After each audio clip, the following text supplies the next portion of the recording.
Ülkede satılan yaşlı bez sayısı bebekler için satılan bez sayısından daha fazla. İşte Japonya'da otur şu yemek yapılma sürecini izle. Çünkü burada 1800 civarı tapınak var. O kadar düzenli ki her yer. Yani bir tane çöp göremiyorsun. Hayatımda hiç güzel şekilli ve renkli çilek görmemiştim. Şu ülkede kötü hiçbir şey yemedim biliyor musunuz? Ve bunların hepsine benim şu dünyada anladığım seyahatlerdeki en önemli şey mutlu olmak için hayatı dengeli yaşamak lazım. En son gösterdiğim bahçe kısmını sevdim. Burası koca bir metropol, bakın çıkmıyor. Sinirlerim bozuluyor artık. Yani ben insana değer verilen böyle bir yer görmedim. Çadır kurmak, ağaca tırmanmak, sigara içmek, müzik yapmak, spor yasak. Bu ülkede herhangi bir yere yastığını, yorganını koy, yat. Kesinlikle tertemiz bir şekilde uyursun. Ben böyle imzamı bıraktım. YouTuber olduğumu anladılar. Yazdım duvara asacaklar. Arigato gozaimasu. You watch yourself in YouTube. Bir tane domates nereden baksan $1. Hadi bakalım, Japonya'da otobüse binmedik demeyiz. Türkiye'nin lider su arıtma markası Aura Sebilon Unique sunar.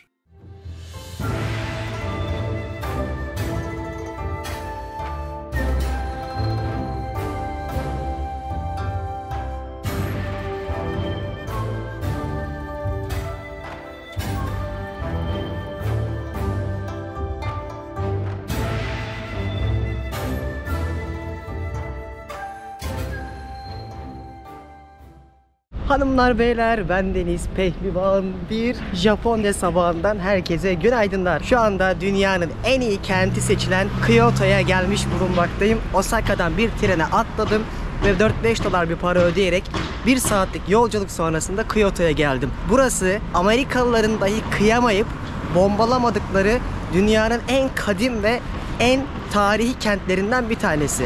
Japonlar için en önemli tapınakların olduğu, Şintoizm tapınaklarının olduğu ve bununla beraber bu coğrafyanın en güzel hem yaşamak hem de gezmek için seçilmiş, muadili olmayan nadir kentlerden birisi. 1,5 milyon kişi yaşıyor burada ve ben 4 gün boyunca bu kenti hem gezip hem de sizlere aktarmaya geldim. İkinci gelişim buraya. Japonya'da bana sorsanız ki en çok nereyi beğendin? Kesinlikle burayı söylerdim. Hatta burası ile ilgili web sitemde uzun yazılarda yazmıştım. Çünkü burada 1800 civarı tapınak var. Öyle 4 günde birçoğunu gezemezsiniz. Aklınızda bulunsun. Ama özellikle Sakura döneminde geldiğinizde Japonya görmeniz gereken en ünlü kentlerden bir tanesi. Hazırsanız size iyi seyirler. Ben de bu dünyanın en güzel kentini gezerken hem keyif alayım hem de size keyifle aktarayım. Başlıyoruz.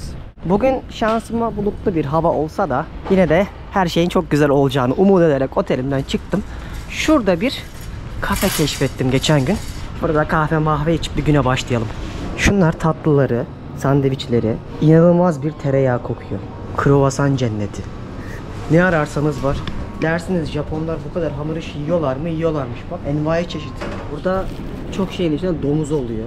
Sordum ve olmadığını söylediler. Mayonezli bir domates. Bu da tatlı. Bir de böyle bir portakallı meyve suyu aldım. Burada o kadar pahalı ki meyveler. Gün içinde yine keşfedip gösteririm. O yüzden bazı şeyleri anlatırken size dengeli anlatmaya çalışacağım. Bir de artık vücudum tepki vermeye başlıyor. Çok zayıfladım. Dengesiz besleniyorum. Uyku saatlerim çok kötü. Sanırım yavaştan çanlar Türkiye'ye dönmek için çalıyor. Çünkü artık 6. ay. Bakalım nasılmış. Umarım bunu da beğenirim. Şöyle bir şey. Oha. Bizdeki aynı pişi gibi. Bu da çok güzel ya. Şu ülkede kötü hiçbir şey yemedim biliyor musunuz? Ve bunların hepsine 500 verdim. Yani $4,5-5 para verdim. Ki Japonya'dayız, gayet normal yani. Bana artık Japonya bile pahalı gelmiyor Türkiye'yi gezdikten sonra. Mesela burada otelde kalıyorum. Ben size yine açıklamaya bölge hepsini önereceğim. Günlük $55 ya. Ben şu an dünyanın en pahalı, kişi başı gelir olarak en zengin ülkelerinden birindeyim. En ünlü turistik kentlerinde kendime ait otel odasında $55 kalabiliyorum. Ve Sakura dönemi. Allah'ım, pipetleri bile egzantrik. Şuna bak. Uzatmalı çekmeli. Bakalım portakal suları nasıl? O çok güzel. Bu havuçmuş. Hiç o yapaylığı hissetmiyorsun. Taze sıkım gibi, şaka gibi ya. Şimdi enerjiyi alıyorum. Ondan sonra var ya, Allah, sizi inanılmaz yerlere götüreceğim. Aslında videoyu kapatmıştım. Ama yemin ederim pişi. Aynen annem gelin yaptığı pişi bu. Asya'da bu kadar iyisini yemedim bak. Net söylüyorum. Yani adamların hamur işi bile güzel. O kadar Her şeyi mi düzgün iyi yaparsın be kardeşim? Gerçekten aldığım notlara baktım geçmişteki, o zaman da böyle yazmışım biliyor musunuz? Her şeyi kusursuz yapıyorlar. Bir yani şunda ne bir koku ne bir damak tadına uygunsuzluk, hiçbir şey yok. İnanılmaz. Gerçekten şoklardayım. Birazdan buradan ayrılacağım artık. Böyle mutlu bir şekilde güne başlamak harikaymış. İnsanlar işlerine giderken ben de gezmeye gideyim dedim. Mesai başladı benim de. Hadi bakalım. Hani Osaka'dan buraya geldim ama şöyle söyleyeyim, o kadar temiz ki, o kadar düzenli ki her yer. Yani bir tane çöp göremiyorsun ve bütün her şey sistemli ya, dakik dakik işliyor, saat gibi. Trene biniyorum mesela, saniyesinde kalkıyor. Bir yere gidiyorum, bütün düzeni hissediyorsun ya vücudunda. Onlar nasıl yaşıyor, sen de ona adapte oluyorsun. Bir anda bunu hissettim mesela. Kore'de bu kadar değildim ama Japonya'da bunu hissediyorsun. Şimdi çok ünlü bir kaleleri var. Oraya doğru gidiyorum. Şansımıza da hava yani yağmur yağsa yağacak. Kaç gündür güneşliydi. Bugün bir çekim yapayım dedim. Artık idare edeceğiz. Nijo Kalesi diye bir yer var. Oraya doğru gidiyorum. Burası koca bir metropol, bakın çıkmıyor. Sinirlerim bozuluyor artık. Yani o kadar sakinler, o kadar saygılılar ki. Trafikte de bir tane daha korna duydursam namussuzum ya, tabiri caizse. Yani şeyi de ilk defa söylüyorum, hani böyle tepki olarak verdim. Çok sinirlerim bozuldu bunlara ya artık. Muhteşem insanlar, harika saygılılar, yemekte saygılılar, trafikte, yolda, her şeyde. Yani nüfusun %70'i ateist. Bu ülkenin resmen 100 sene önce içinden geçti derler ya topluluğun. Sıfırı tükettiler. Atom bombalarıyla adamlar pes etmek zorunda kaldı. Ve yapabildikleri en doğru şey de eğitim. Eğitim sistemini o kadar iyi geliştirdiler ki yeniden ayağa kalktı ülke. Ve günümüzde dünyanın en gelişmiş 5 ülkesinden bir tanesinin olmasını geçtim. Ben bu kadar kibar insanlar, bu kadar saygılı bir toplum görmedim. Gerçekten yani deneyimledikçe şok oluyorum. Şimdi de buranın çok ünlü kalesine doğru gidiyorum.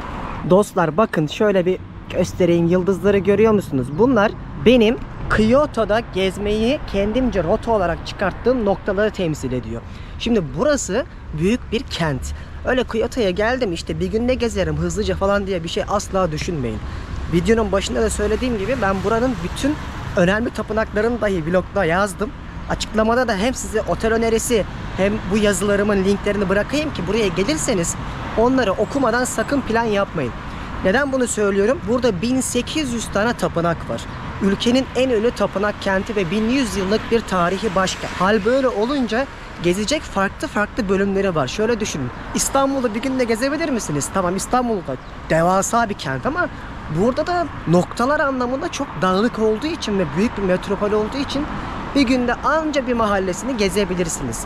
Ben bugün sıralı bir rota yaptım. 3 güne bölecek şekilde. Birinci günü size anlatacağım. Öncelikle kaleyle başlayacağız ki ülkenin tarihini anlamadan bu kentin, bu kadim kentin ne Japonlar için ne anlama geldiğini bilmeden videoyu başlatmak istemedim. Ve şu an o ünlü kalelerine geldik. Karşıdan karşıya geçerken yine çıkmıyor arkadaş. Böyle bir kaleleri var. Burası çok ünlü. Her yerde görebildiğimiz o Asya'daki işte etrafının surlar ve arasındaki nehirlerle düşmandan korunmak için yapılmış bir formu. Buradan içeriye girmek gerekiyor ama neredeydi giriş hatırlamıyorum. Etrafından dolaşayım. Ülkede her dakika para harcamanız gerekiyor ve birçok yere giriş ücretli. Bu kaleye de öyle. Biletimizi alalım. Arigatou gozaimasu. İçeriye girdik. 800 yen. 1 dolar 115 bine geliyor. Oradan hesaplarsınız.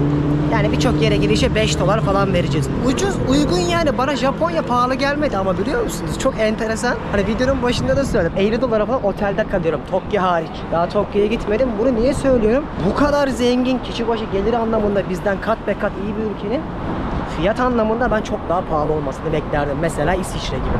En son belki bununla ilgili bir bölüm yaparım. Geldik. Burası çok turistik bir yer. Gördüğünüz üzere en çok insanların tur otobüsleriyle geldiği yerlerden bir tanesi olabilir. 285.000 metrekarelik bir arazide bulunuyor burası. Özellikle bahçeleriyle ünlü. Ama şöyle girerken şu altın işlemelerine benzeyen detaylar da güzelmiş. Böyle şeyleri çok gezmeyi çok seviyorum. Kaleleri ve şatoları. Japonya'da aslında bir dinler karmaşası vardır. Şintoizm ve Budizm. Şintoizmin örneklerini en iyi görebileceğiniz yer de Kyoto'dur. Budist gibi yaşarlar, Şinto gibi ölürler miydi? Tam tersi miydi? Onun tam emin değilim. Onu bir sonraki dersime çalıştığımda anlatacağım. Ve bu harmoniyi çok iyi yaşamlarında da görebilirsiniz. Öyle ki Japonlar zen bahçeleri kurarlar, böyle dünyaca ünlü. Bu bahçelerde daha çok huzur bulmak, doğayı, tabiatı dinlemek onların aslında inançlarının bir parçasıdır. Öyle ki bugünden itibaren sizlere göstereceğim birçok tapınak, kale, şato vesaire artık ne görürsek hepsinin bahçesinde de bu detayları göreceğiz. Çünkü inançlarında her bir canlının, her bir taşın, her bir tabiattaki hatta cansız varlıkların bile bir ruhunun olduğunu inanırlar. O yüzden de her şeye saygı duyarlar. Temeli aslında felsefi anlamda budur. Ve buranın da içinde bir sürü bahçe görmeye devam edeceğiz ve sarayın binalarından bir tanesi bu. Ve içeriye girip gezebiliyoruz. Her yerde ayakkabı çıkarıyorsunuz, her yerde. Kalenin içerisinde birçok aslında saraya ait de yapılar var. Ama ben en çok bahçesini görmek için geldim Sakura'dan dolayı. Böyle bakın rengarenk çiçekleri insanlar izlemeyi daha çok seviyorlar. Özellikle bugün sizi götüreceğim Filozoflar Yolu diye bir yer var. Hani ben Sakura'nın ucundan yakaladım ama bakalım inşallah güzel manzaralar görürüz. Ama siz buraya gelirseniz yani bu işin gerçek ayı Nisan başıymış. Ben Endonezya'da planlarımı tutturamadığım için bir hafta kaçırdım ve Kore'ye gitmek zorunda kaldım. Kore'de gördüm. Ama en güzeli Japonya'da oluyor normalde. Aklınızda bulunsun. Bahçe çılgınları ya. Çok güzel bahçeler göreceğiz bugün. Size ilginç gözlemlediğim bir şeyi de söyleyeyim. Bakın burada da taşları keserek bir puzzle gibi tamamlamışlar.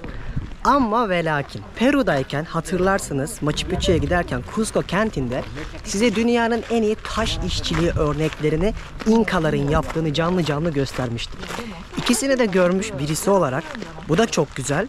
Ama İnkaların yaptığı imkansız bir şeyi başarmak. Yani Japonlar bile taşları koyarlarken aralara parça koymuşlar. Ama hatırlarsınız Cusco'da benim size gösterdiğim taş işçiliğinde her şey simetrik olarak kesilip birbirine yapıştırılmış gibiydi.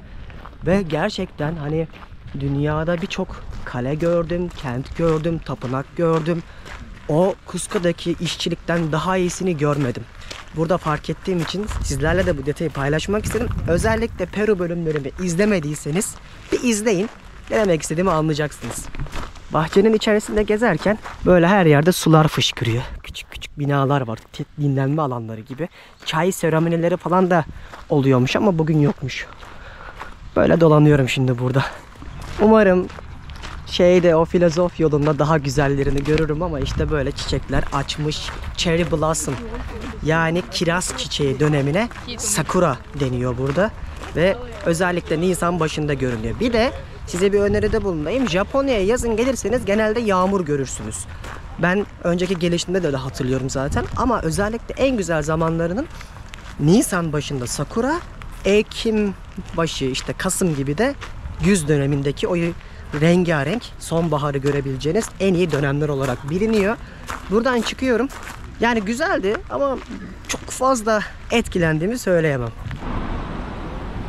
Ben insana değer verilen arigato böyle bir yer görmedim.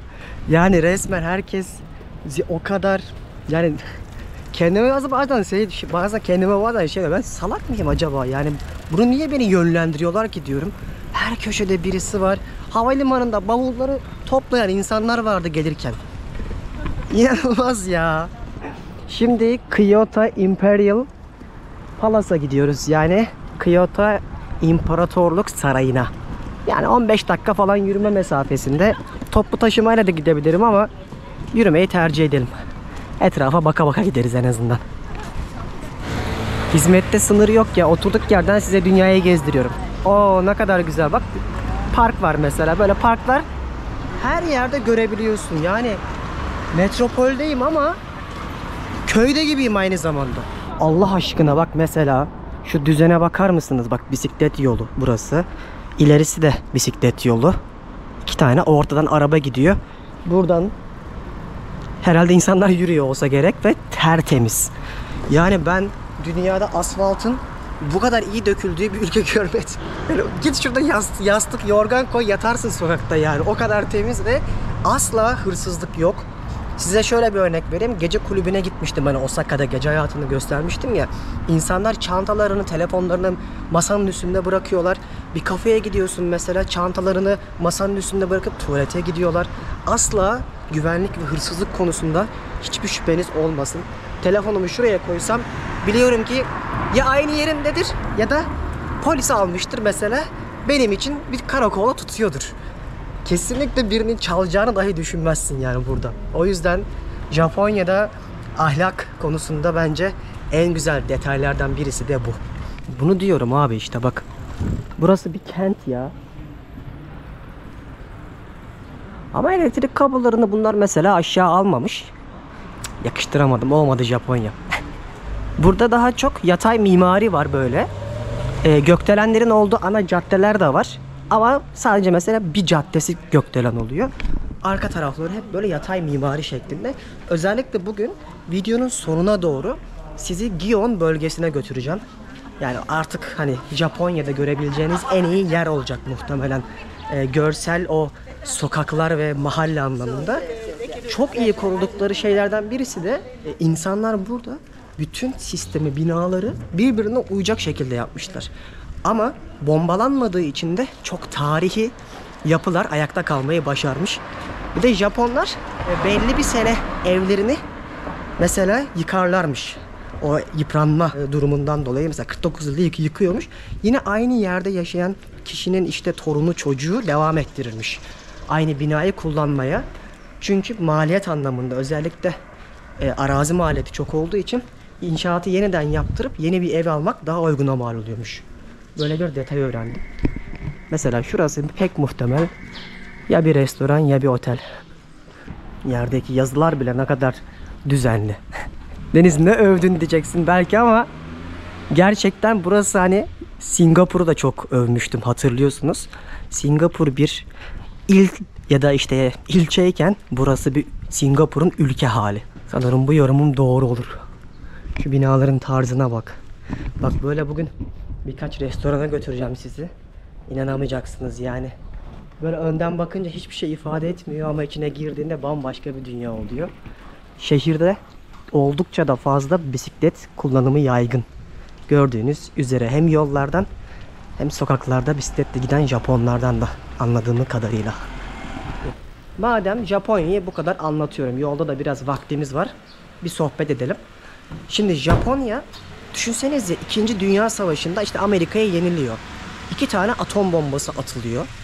Ve insanların artık bu toplumun toparlayamayacağını iddia ettikleri, yeraltı sularının dahi içilemeyeceğini söyledikleri bir ülke sadece 50-60 senede dünyanın önde gelen süper güçlerinden bir tanesi oluyor.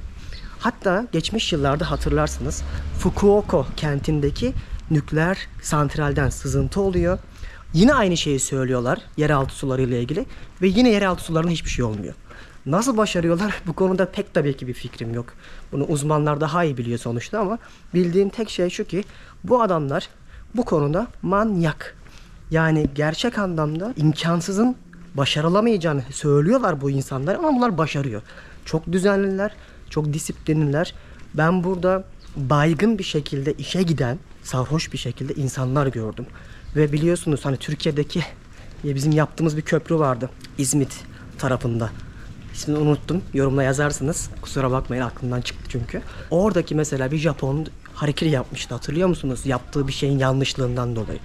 Bunlar için işte bu disiplin, iş disiplini, iş ahlakı çok önemli. Başarıların temeli de zaten bu. Ama bana sorarsanız dünyada her şey iş başarısı mı? Bence dengeli olmak lazım. Çünkü bu ülkede 30.000 kişi her sene intihar ediyor. O yüzden bu işin arka planında çok ciddi toplumsal baskı, iş baskısı, eğitim baskısı da varmış. okuduğum kaynakların birçoğunda da bu yazıyor. Ama benim şu ana kadar gördüğüm, pek tabii ki her şeyi vloglarda çekmiyorum. Ben de gece eğleniyorum da, burada tanıştığım insanlar da oluyor. Hani biraz da kendime anı biriktiriyorum. Ve şunu fark ettim. Çok sıcakkanlılar. Yani hiç düşündüğünüz gibi o soğuk, sistematik, tamamen iş odaklı değiller. Sosyaller de, yani buna EQ diyorlar ya, işte emotional, duygusal zeka. Hani o konuda da dengelerin ne olduğunu fark ettim. Çünkü mesela Kore'de böyle değildi. Koreliler çok mesafeliydi. Yani bu konuda da ilk izlenimlerimi en azından bir haftalık süreçte size değinerek böyle örneklerle aktarmak istedim. O yüzden abi, benim şu dünyada anladığım seyahatlerdeki en önemli şey, mutlu olmak için hayatı dengeli yaşamak lazım. Ne çok başarılı olmak lazım, sırf bunun için ölerek çalışmak lazım. Çünkü bunlarda masa başında çalışmaktan ölen insanlar var. Çin'de de var mesela. Ne de çok bırakmak lazım. En güzeli böyle hayatta o dengeyi sağlamak diye özellikle gençlere bir mesaj vermiş olayım. Şimdi sarayın olduğu caddeye geldim. Hemen şu sağ tarafta zaten. Çok güzel bir mahalleye geldim yine. Bulabildikleri her yere bir bitki yerleştirmişler. Ağaçsız sokak, parksız mahalle yok.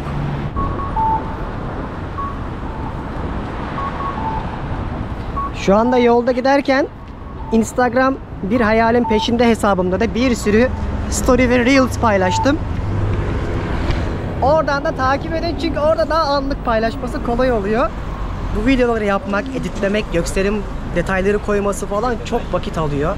O yüzden anlık nerede olduğumu görmek ve orada da deneyimlerimi okumak, izlemek isterseniz takip edersiniz. Şimdi geldik bakalım, girişi arıyorum. Yine yemyeşil bir girişten ilerleyelim. Bak şimdi size ülkeyle ilgili çok ilginç bir şey daha göstereyim. O kadar çok yasak var ki, çadır kurmak, ağaca tırmanmak, bitkilere dokunmak ya da yolmak, hayvanları beslemek, sigara içmek, müzik yapmak, spor ya da hayvanları yakalamak, aynı zamanda drone uçurmak yasak. Çok fazla yasak var. Hatta sokakta sigara içerseniz bazı yerlerde 3000 dolara kadar ceza ödemek zorundasınız.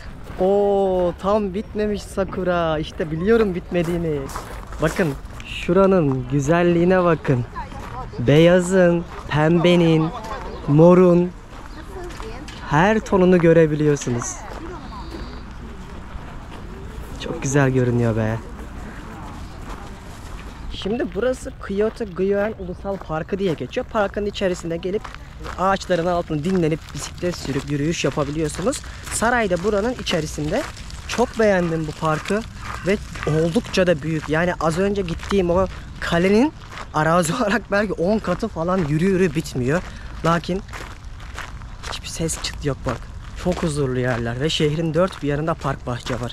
Şu ana kadar gördüğüm çok ilginç bir detay daha söyleyeyim size. Bakın.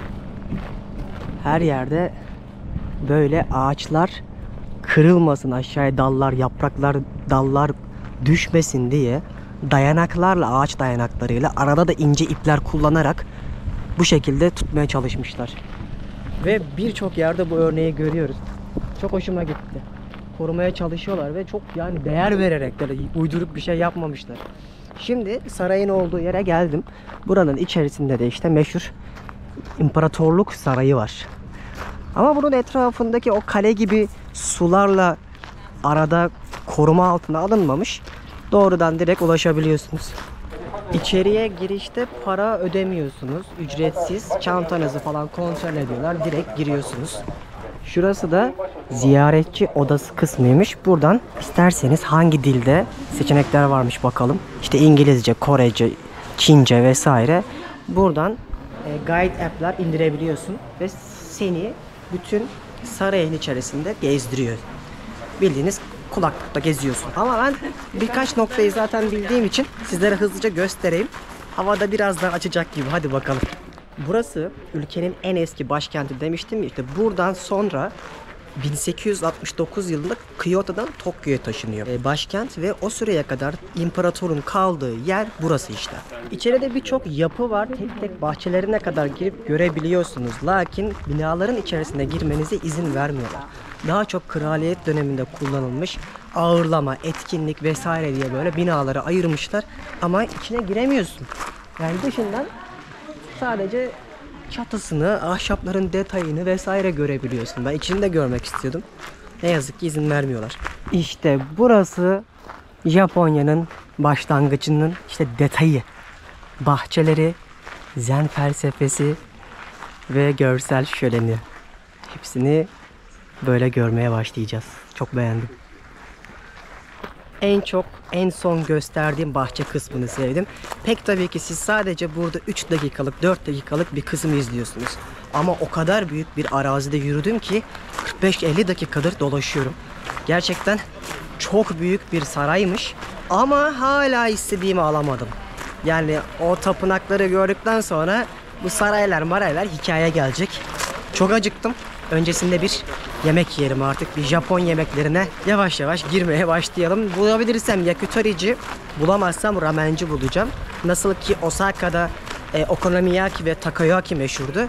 Buranın da rameni ve yakitorisi çok öne çıkan detaylar. Buraya kadar gelmişken Kyoto'da mutlaka yemek gerekiyor.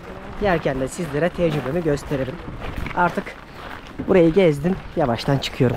Yine harika bir parkın içerisinden gidiyorum.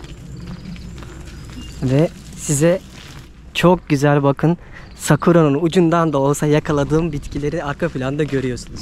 Şimdi iki tane hanımefendi geçti, bebek arabalarıyla Japon. Gördünüz mü? Bu ülkede o kadar çok yaşlı var ki ülkede satılan yaşlı bez sayısı bebekler için satılan bez sayısından daha fazla. Çünkü bu insanların ortalama yaşam süresi 85-90. Ülkenin %5'i 100 yaş üstünde. Önümüzdeki 30 sene içerisinde ülke yaşlanmaya daha da fazla başlayacak. O yüzden gençler evlenmiyor, evlenenler de çocuk yapmıyor. Bunun ana temel 2 sebebi varmış. Bir tanesi sosyal değiller. Tamamen bir anime hayatının içerisinde yaşıyorlar. İkincisi de eğer evlenirlerse de çocuk yapmanın maliyeti çok pahalı diye. Özellikle Tokyo'da insanlar Tokyo'dan çıksın diye devlet 3-5 bin dolar diye hatırlıyorum para veriyor. Yeter ki hadi gidin daha kırsala, artık burası doğuyu diyor. Ama buna rağmen çok ciddi bir şekilde burada hem kapitalizm anlamında hem de hayatta kalma anlamında çok ciddi mücadeleler yaşadıkları için çocuk sahibi olmuyor. Bunu da hazır 2 tane bebek sahibi olmuş insanı görürken sizlere aktarmak istedim. Çok acıktım, başım dönüyor. Açık bir ramenci buldum. Gidelim şu rameni yiyelim artık. Çünkü burası rameniyle çok meşhur olmuş bir kent. Tarihi bir yemekleri, noodle ya da udon gibi aslında. Ama içine konan ürünler ve kalınlık anlamında, pişirme taktiğini tam bilmiyorum ama farklı bir şey. Gelmişken de yemek lazım. Böyle parkın içerisinden yürüyerek restorana doğru gidiyorum. Hani hep size ülkenin temizliğinden bahsettim ya, parkın içerisinde bir de tuvalet var. Bak göstereyim. Çünkü bu zamana kadar ne kaldığım bir otelde, ne kafede, ne toplu halkın kullandığı tuvaletlerde hiçbir zaman ne kirlilik ne pislik gördüm. Vallahi bak rastgele gidiyorum şu an. Canlı canlı görün. Burası da gayet tertemiz ya.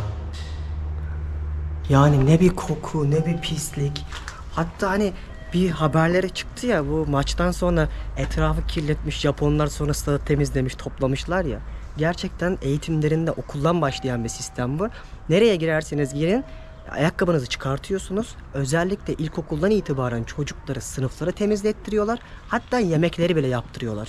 Bu ülke fakir olduğu için değil, disiplinli ve saygılı bir şekilde büyümeyi öğrensin diye yapılıyor ve bunu hayatlarının her yerinde çok iyi korumuşlar. Yani gerçekten bu ülkede herhangi bir yere yastığını, yorganını koy, yat, kesinlikle tertemiz bir şekilde uyursun diye bu detayı da göstereyim dedim size. Şimdi yemek yiyeceğim yere gidiyorum. Açıkmış şu an çünkü burada bazen öğlen belli bir saatler yemek, restoranlar kapalı oluyor. Şu an şansıma gideceğim restoran açık olduğu için ramenimizi yiyebiliriz. Her 3-5 kişiye otomat düşüyor demiştim ya ilk bölümlerde, bakın evin önünde bile otomat var. Daha önce hiç görmediğim kahve satıyorlar. Şunlar soda. Şu meyve suyuna benziyor. Kola da var. Şunlar da meyve suyu. Her yerde otomat var. Otomatlar ülkesi. Sigara da satıyor, alkol de satıyor, yemek de var. Özellikle Tokyo'da çok fazlaymış. Oraya gidince bakarız. Restorana gelmek üzereyim. Şimdi burada ünlü bir nehirleri var. Kamo Nehri. Aşağıda görüyorsunuz. bunun karşısına geçiyorum. Ve bütün kent aslında dağların ortasında yer alıyor. Etrafını dağlar çevirmiş ve düzlük bir araziye kurulmuş. Burayı da iki parça olarak düşünebilirsiniz. Bu nehrin aşağısı ve yukarısı kısmı diye. İki tarafta da gezilecek çok farklı şeyler olsa da birçok tapınak dağların eteklerinde bulunuyor. O yüzden kentin içerisinde daha çok saraylar ve kaleleri görüyorsunuz. Ama tapınakları daha sessiz ve sakin olan yerler dağların eteklerine, tabiatın içine yapmışlar. Çünkü dedim ya videonun başında, o ideolojileri dindeki o sessizlik, sükunet ve tabiatın içerisinde yer almak istiyorlar. Açlıktan ölen bir deniz bir şekilde bildiklerini aktarmaya devam ederken artık ramen kokuları gelmeye başladı. Şu binanın arka tarafında. Gideceğim yerin ismi Kamomachi Ramen. İnternetten rastgele buldum. O kadar çok yer var ki birazcık da yorumlarını okudum, fotoğraflarına baktım. Tam benim istediğim cevapları veren bir yerde. Yani biraz sonra fırtına kopsa şaşırmam. Günlerdir hava günlük güneşlikti. Bugün bir bölüm çekelim dedik. Şansınızda hava böyle de yapacak bir şey yok. Belki inşallah bir sonraki gün düzelir. O bölümde güneşli başka yerlerini gösteririm size. Çünkü güneş olduğunda renkler, ışık vesaire çekim çok daha iyi oluyor. Böyle daha kasvetli olunca hiç hoşuma gitmiyor. Kesin şurasıdır bak, ben sana söyleyeyim. Bunlar sıra bekliyorsa doğru bir yere gelmişimdir. Is it Kamomachi? Is it Kamomachi ramen? Oh, sorry. Is this place Kamomachi ramen? Yeah, I think so. Ay. Tamam, burası abi belli. Çünkü alfabede böyle Japonca. Doğru yere gelmişim. Böyle insanlar büfelere oturuyorlar. Ramenlerini yiyorlar. Sıradayım. Şurada da seçenekleri koymuşlar. Genelde fiyatları da 600 ila 900. Yani 5 dolar ila 8 dolar arasında değişiyor. Genelde Japonya'da böyle her şey açık oluyor. Yani yemeği önünüzde yapıyorlar. Siz de böyle tezgahlarda oturuyorsunuz. Canlı canlı her şeyi görebiliyorsunuz. Ve %99 her yerde tertemiz ikram su veriyorlar. Ki bu ülkede markette bir su almak en az 1,5-2 dolar. 1250 yene yemeğini söyledim. Rameni de farklı yapabiliyorlar. Domuz oluyor genelde ama ben domuz istemediğini söyledim. Balık olanı seçtim. Bir de tavuk olanı var ama tavuğun içine de domuz koyuyorlar. Eğer ben başka yerde görürsem size onun beef yani dana etiyle yapılanını yine bir sonraki bölümlerde anlatırım. Ama ben domuz tercih etmiyorum. Karar sizin tabii ki. Şimdi şöyle kaynar suyun içerisinde ramenleri yapacak. Noodle gibi düşünün abi. Çorba aslında özünde. İçine ya balık ya tavuk ya domuz koyuyor. Hepsi bu aslında. Bir de yanına 8-10 tane bunların dumpling dedikleri mantı kızartma gibi. Ondan söyledim. Onların da içine tavuk olacak. Gayet 10 dolara güzel bir yemek yiyeceğim. Böyle sularını hepsinin süzüyorlar. Şurada tencerelerde kaynayan özel bir aroması var, çorba gibi. Şurada da noodle'ları bak tek tek. Hani makarnayı süzersin ya. Öyle süzüyor. Ama o kadar herkes disiplinli ki ve herkes her şeye hakim. Sessizce makine dairesi çalışıyor resmen.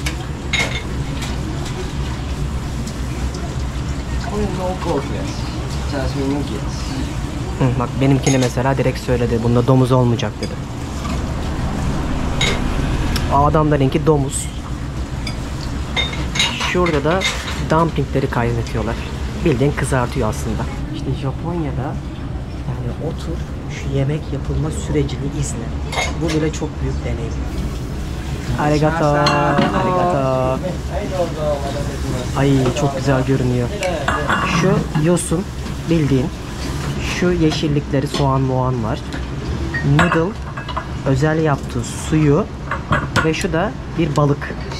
Balığı da içine atmış. Arkamdaki dayı nasıl kütürdetiyor duyuyor musun? Bildiğin şapırdatarak yemek.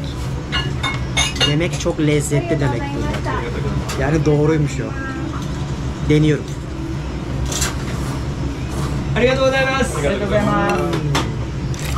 Çok güzel. Bayıldım. Harika.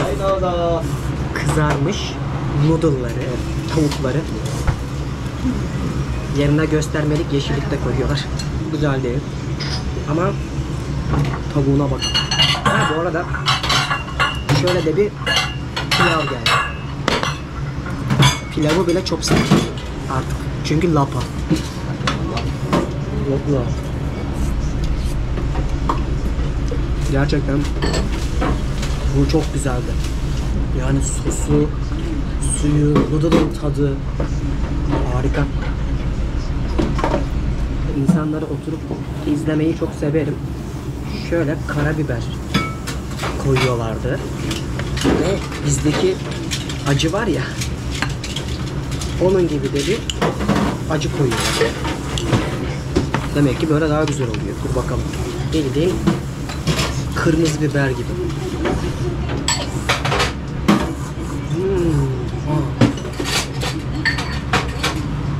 Muhteşem bir tadı var. Böyle daha güzel oluyor.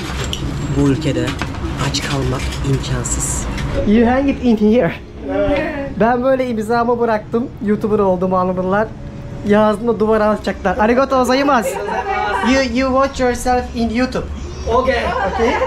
Thank you. Bye bye. Ciao. Arigato gozaimasu. Oh, İtalyan. Turko. Turko. Oh. Arigato. İnanılmaz insanlar. Ya ben şu ana kadar gittiğim herhangi bir yerde suratsız Japon görmedim. Bir şekilde seninle konuşmaya çalışıyorlar. Neyse ben videomu bitirdim. Çok beğendim yemeği de. Geldiler, sen YouTuber mısın dedi. Kanalı gösterdim. Çıldırdılar. Gittiler boş bir kağıt getirirler. İmza attırıp ismimi yazdırıp duvara asacaklarmış. Yani sosyal medyanın gücü artık dünyanın dört bir yanında kabul ediliyor. Özellikle YouTube. Şu an Khaleesi'nin Game of Thrones'taki ejderhası gibiyim. Ağzımdan alev çıkıyor resmen. O en son acıyı atmayacaktım. Lakin süperdi. Çok güzel bir yemek yediğimi düşünüyorum. Karnım da doydu. Çok doyurucu bir porsiyonu vardı. Şimdi burada ülkenin en ünlü yollarından birisi var. Philosopher Path diye geçiyor. Filosof yolu. Orası Sakura'yı görebileceğiniz en iyi yer. Oraya doğru yürüyorum. Gelmişken size bir market göstereyim. Bak gelin. Böyle elmalar var. Kafam kadar ama tabi her şey Japonca yazdığı için tam anlamıyla tanesi mi, gramı mı, kilosu mu anlayamıyorum. Tanesi. Bir tane domates nereden baksan $1. Bir tanesi sadece. Şöyle paketleri var bak, çeri domateslerin. Şu kadarcık şey yaklaşık $2. Yine bakın burada da mandalinler falan. 3 tane sadece $5'a geliyor. Ama işte bak aynı ülkede fıstık gibi somonları, şurada sashimileri, şurada balıkları yine 300-400 yene alabiliyorsun. O yüzden ülkede tarım arazisi olmadığı için, tamamen okyanus ülkesi olduğu için deniz mahsulleri meyve sebzeye nazaran çok daha uygun ama Kore'deki kadar pahalı değil. Hayatımda hiç bu kadar güzel şekilli ve renkli çilek görmemiştim. Abi şuna bak, çizilmiş sanat eseri gibi. Ama $5 paketi. Şurada ananaslar var, $3-3,5. Bak bu normal mesela. Şurada paketlenmiş sushi'ler var. Nigiriler falan, ebiler var daha çok. O da yaklaşık olarak $6 falan geliyor. İşte Japonya'da bu yüzden geldiğinizde bolca deniz mahsulü yiyeceksiniz. Tavuk, et oldukça pahalı. Meyve sebzeyi zaten size şöyle bir örnek vereyim. Geçen bir yerde yakitori yedim. Bu çöp şiş gibi düşünün demiştim ya. Bir de yanında değil mi garnitür söyleyeyim. Domates, yeşillik falan. Bir tane yakitori fiyatına yeşilliklerin fiyatı normal etten, tavuktan 2 kat daha pahalıydı. Şimdi daha iyi anlıyorum marketleri de görünce. Gerçekten yeşillik yok bu ülkede. O yüzden daha çok da zaten deniz mahsulü tüketiyorlar ve ekmek de kullanmıyorlar. Öyle çok makarna falan da görmüyorsun. Pilavı da haşlayarak yiyorlar. O yüzden sanırım 100 yaşına kadar hepsi yaşıyor. Başka bir açıklaması da stres daha az olabilir mi diye düşünüyorum ama bu kadar sosyal toplum içerisindeki başarı baskısı bence stres de yaratıyor olmalı ama ilginç bir toplum. Lakin pahalı bir coğrafya bize göre her şeye rağmen. Ama onlar için bence bu fiyatlar gayet normal. Kişi başı $4.000-5.000 kazandığını düşünürsen bir şekilde yaşadıklarını tahmin ediyorum. Yürüyorum. Böyle bir 15 dakika yolum var. Abi birazcık yokuş oldu. O yüzden otobüs varmış bak. 203 ya da 14 numaralı otobüs şuradan kalkıyormuş. Gelmişken 2 dolar verip otobüste gideyim. Daha kolay. Diğer türlü gün yetmeyecek. Yürü yürü bitmiyor. Eskiden ne kadar zor geziyorduk ya. Ben hatırlıyorum Japonya'ya geldiğim dönemlerde böyle Google Maps falan ya da internet bu kadar iyi çalışmıyordu. Elimizde kağıtlar, haritalarla gezerdik. Şimdi bak, otobüsün saat kaçta geleceğine kadar görebiliyorum. Fiyatını görebiliyorum. Kaç numaranın geleceğini görebiliyorum. Saat 3'te bakalım 203 numaralı otobüs bu duraktan geçecek mi? Şurada da zaten buradan hangi otobüs numaralarının geçtiğini görebiliyorsun. Yani gerçekten artık para ve internet varsa dolaşmak, dünyayı gezmek çocuk oyuncağı. Bekliyoruz. Bu da elektronik bak. Şimdi diyor 203 numara gelecek diyor bak. Şurada görebiliyorsun hangi otobüsün nerede olduğunu. Ve geldi. Hadi bakalım, Japonya'da otobüse binmedik demeyiz.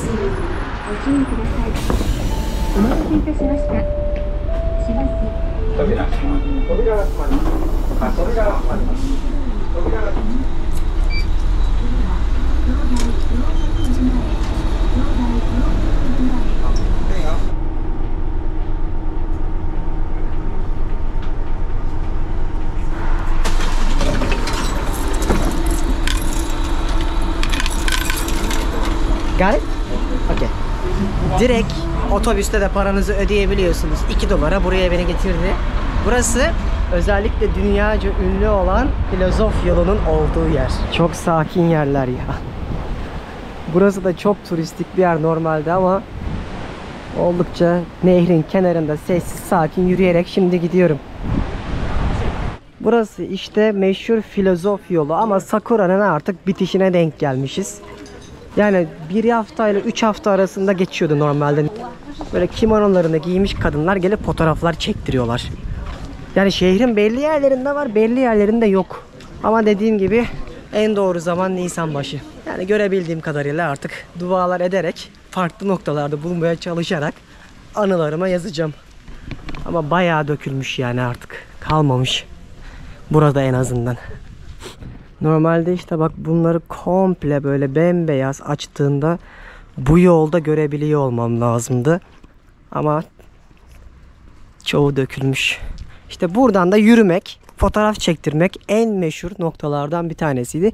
Zamanında filozoflar bu yolu kullanırlarmış böyle sakinleşmek ve dinlenmek için. O yüzden buranın da adını filozoflar yolu olarak koymuşlar. İşte burada bir tapınak var. Ginkakuji adında. Oldukça ünlü bir Budist tapınağı. Oraya doğru yürüyorum. Zaten bir anda böyle turistler belirmeye başladı. Burada ne satıyorlar? Çok güzel kokuyor. Şişte deniz mahsulleri. Burada bir de en güzel şey, ne yiyeceğinizi tabakları dışarıda görebiliyorsunuz. Birebir aynısı geliyor. Herhalde bildiğim kadarıyla da bu da dünyanın en iyisi Japonya'ymış. Nereye giderseniz gidin böyle tam girişlere bunları koyuyorlar. Hem porsiyonunu hem ürünlerin detaylarını görebiliyorsun. Bizde var mı bilmiyorum ama güzel bir uygulama olabilir. Çilek o kadar değerli ki şişte satıyorlar böyle. Abi bu çilek değil, başka bir şey ama. Farklı farklı çileğin tatlılarını falan da yapmışlar. O çileğin tek şişi 5 dolar, 6 dolar yaklaşık olarak. Sadece bir şiş ya, 5-6 tane var yani, düşünün. O kadar değerli. Şimdi bu tapınağın girişine geldim. Burası da büyük bir bölge. Kocaman bir haritasında koymuşlar.